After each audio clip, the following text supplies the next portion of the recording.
Hi everyone! In this video, I'd like to explore how to effectively induct new team members. I've used this approach to both induct new team members in person and virtually. And you'll notice throughout my main premise for this video is that if you invest enough time and energy to get things right at the start, it will pay dividends in the long term.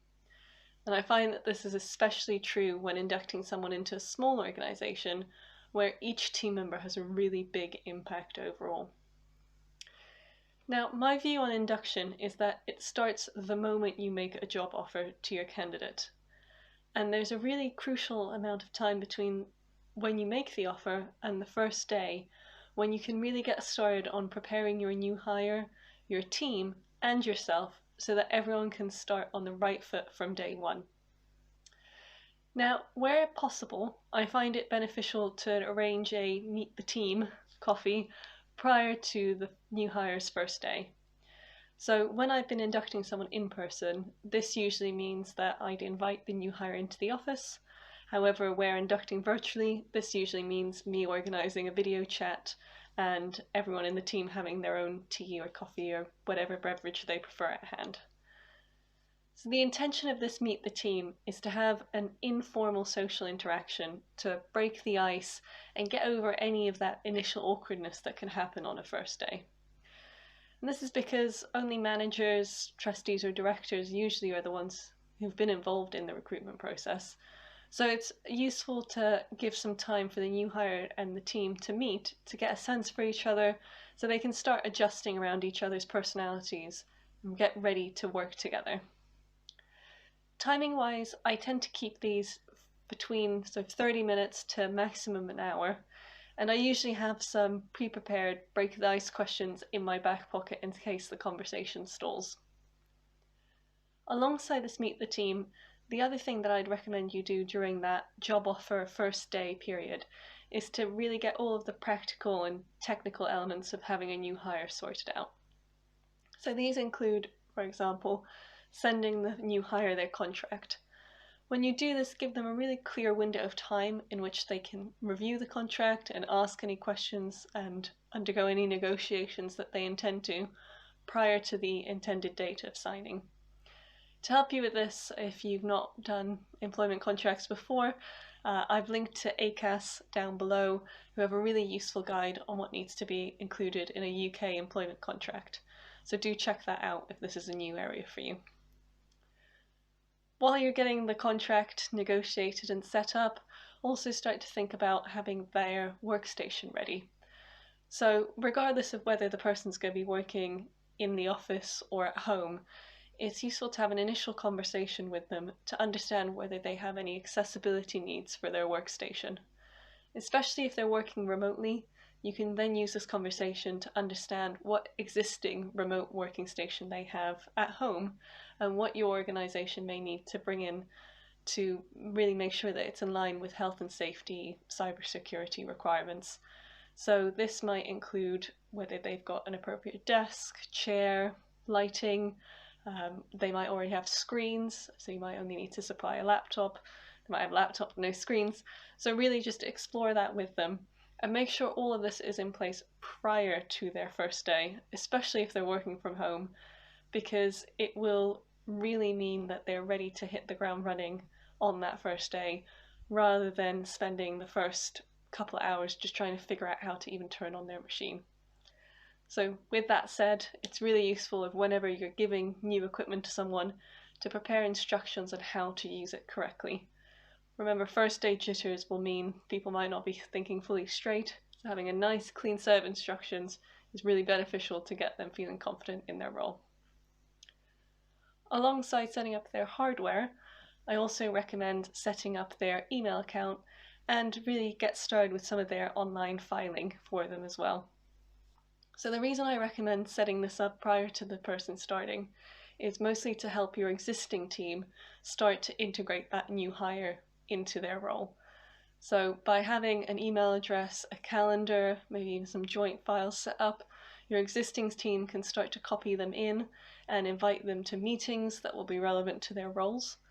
And it means that they start thinking ahead to what it's going to be like when that new person is around, rather than having to adjust once that person's there and always being, a couple of steps behind and inviting them to the right things that they need to be involved with. Now, in setting up the emails, I'm not saying that you should share that with the new hire before their first day.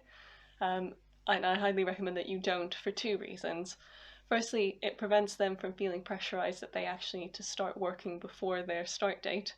And it also protects the organization from any accidental or intentional misuse of the email prior to that contract being signed and that person being properly inducted into the ways of working of your organization. I mentioned just now about also setting up an internal filing system, and whenever inducting someone, it's really useful to give them a bit of a roadmap of where to find things on your internal systems, where to find those key policies and procedures, regulatory guidance, organizational strategy that they'll need to really get used to what your organization's like and what's expected of them as an employee of your organization. Now, all of that should hopefully lead you to my final step, which is the one I think is one of the most important steps, which is to set up a very clear induction schedule for your new hires. I recommend first 4 weeks, and to really have a very clear itemized set of things that you're expecting them to do every day set up on their virtual calendar. Now, in terms of this induction schedule, I have a general formula that I like to follow with my inductees for their first 4 weeks, so I'll lay that down step by step. So week 1, this is where you really cover all of the legal requirements of an employee, so their terms of contract, health and safety around the workplace, be it in the office or virtual, HR policies and procedures, data protection, cybersecurity, line management arrangements, all of that wraps up into what your expectations of them is as an employee of your organization.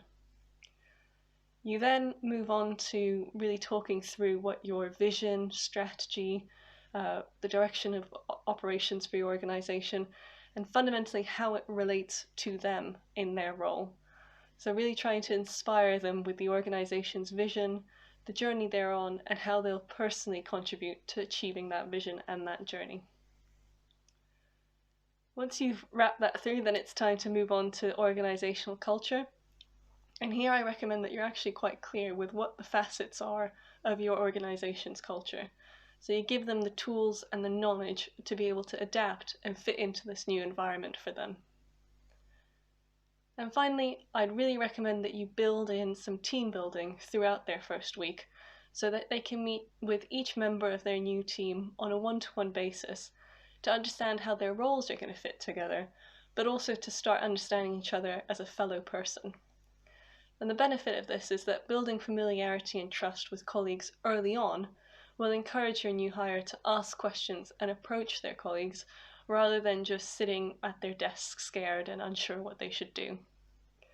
And to facilitate this, not only do I arrange those one-to-one meetings, I also like to arrange a team lunch on the first hire's first day, where everyone can get together and eat and socialize for an hour. And again, if this is physically in an office, then everyone's sitting around the lunch table. But if it's everyone working at home, then it's just an hour that we set aside where we're on camera, chatting and eating at our desks. Now, all of this can get very tiring for a new hire. There's a lot of new information coming at them, and this can often bring about sort of cognitive overload where there's so much information they can't process it. So I find it useful to plan in very small tasks in that first week, such as just giving them reading time to read some of the policies, to explore the internal filing system, and to set up their own virtual task managers. And this means that they have a little bit of a break and allows them to have time to process all of the new information they're getting. So that's my approach for week 1. Moving on to week 2, this is when I'd recommend you start outlining to your new hire the different streams of work that exist in the organization, so they can again start to understand the context in which they'll be working. And the benefit of this is if they understand why they're doing what they do in their role, how it fits in with other roles, then they'll start to learn much faster And they can also start to make suggestions where they, with their fresh perspective, might identify improvements early on. Alongside this, I also find this is a good point to start to introduce actual day-to-day tasks to the new hire. So this could include shadowing colleagues, attending demonstrations, and discrete pieces of work that can build their confidence and build their knowledge so they can be getting ready to be able to take on work independently. Now, after quite a tight week 1, it's easy to overload week 2 with lots of activities and to really start to feel like you're getting something out of this new hire.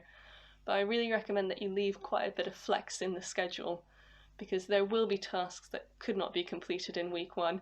And again, to avoid that cognitive overload, build in time for your new hire to be able to process everything that's been going on. Now, as you move into week 3, this is where the task teaching should really start to ramp up, and actual work and responsibilities should be started to be handed over to this new hire.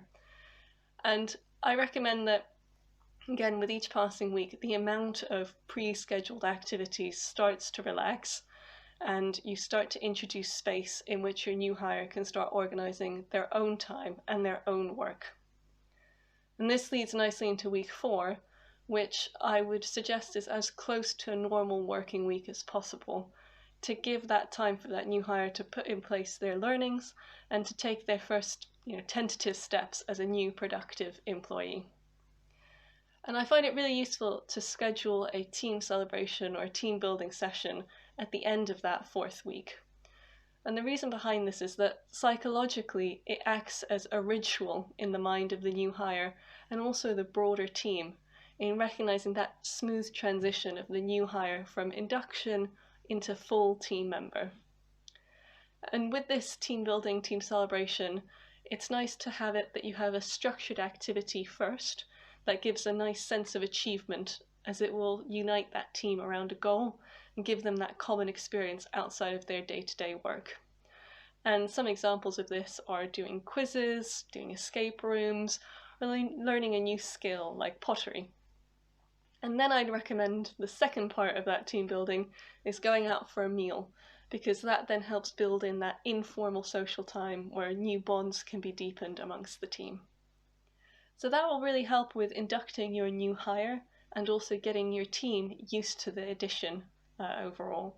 And the final piece of the puzzle is the role of the line manager. So with the induction schedule that I've just outlined, the line manager plays a really crucial role in the amount of support they give. So starting from week 1, they should be actually quite intense with that support and then start to ease back with each passing week. So I'd recommend that in that first week, the line manager meets with the new hire at the start and end of each day to give them time to reflect on what they've learned and ask any questions as they keep going. In the second week, I'd recommend that it's then sufficient to only meet at the start of each day and really be led by the new hire's needs. So if they actually need a bit more hand-holding, then be there for them. But I'd recommend at least the start of each day so you can check in, see how they're getting on, and then unleash them onto the day. And again, ramping back down by the 3rd week, every other day will seem sufficient, especially as that's the time when the new hire will really be getting a lot more direct support from their other colleagues throughout each day as part of their task teaching sessions. And then finally on the week 4, start to transition into the more usual weekly one-to-one meetings that you might have with ad hoc support given as requested. And that's my general approach for inducting a new hire. I hope it's helpful and it allows you to better induct and integrate new team members. And please do share any of your experiences in inducting staff, whether it be in person or remotely, in the comments section below. I'd love to learn from your experiences. But in any case, thank you so much for watching, and I hope to see you in a future video. Bye.